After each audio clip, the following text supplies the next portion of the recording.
High, তোমরা কেমন আছো? আগের দিন ছিল ন্যাড়াপোড়া, তাই জন্য দেখো বাবা আর ভাই গিয়ে নিয়ে চলে এসেছিলো এই বিচুলিগুলো। আর এ দেখো এখানে বসে কি করছে। তারপরে আমরা চলে গেলাম কিছু শুকনো পাতা আনার জন্য। আমি এখানে প্লাস্টিকটা ধরে আছি আর ভাই দেখো এখানটায় পাতাগুলো ঢুকিয়ে দিচ্ছে। আর এই লেবু গাছগুলো দেখো কেমন লাগছে দেখতে।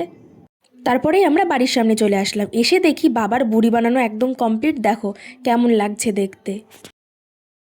তো চলো এবার মাঠের দিক যাওয়া যাক, যেখানে এই বুড়িটাকে পোড়ানো হবে সেইখানটা একটা গর্ত করব আমরা।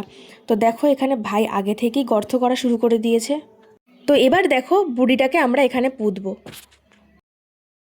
তারপর আমরা দেখো সবাই মিলে এই বুড়িটাকে দাঁড় করিয়ে নিলাম, দাঁড় করিয়ে নিয়ে ভালো করে ইট দিয়ে পুঁতে নিলাম। আর এইটাকে তোমরা দেখো কত ভয়ঙ্কর লাগছে দেখতে। তারপর আমরা যে পাতাগুলো নিয়েছিলাম সেগুলো এখানে বাবা একে একে ঢেলে দিল। আর আমাদের এই মাঠের ওই পাশেও কয়েকটা বাচ্চা মিলে আরও একটা বুড়ির ঘর বানিয়েছিল। আর আমি এখানে বসে বসে দেখছি বুড়িটাকে, কি ভয়ঙ্কর লাগছে দেখতে। তো দেখো এটাকে পুরো তৈরি করে নেওয়া হয়ে গেছে। তো তোমাদের কেমন লাগলো অবশ্যই কমেন্ট করে জানাবে। তারপর আমি মিষ্টি, জল, ধূপকাঠি, মোমবাতি সব কিছু দিয়ে একটু পুজো করে নিলাম।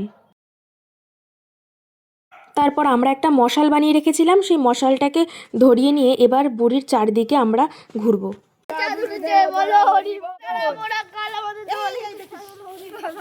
তারপর আমরা সবাই মিলে এই বুড়ির ঘরটাকে জ্বালিয়ে দিলাম।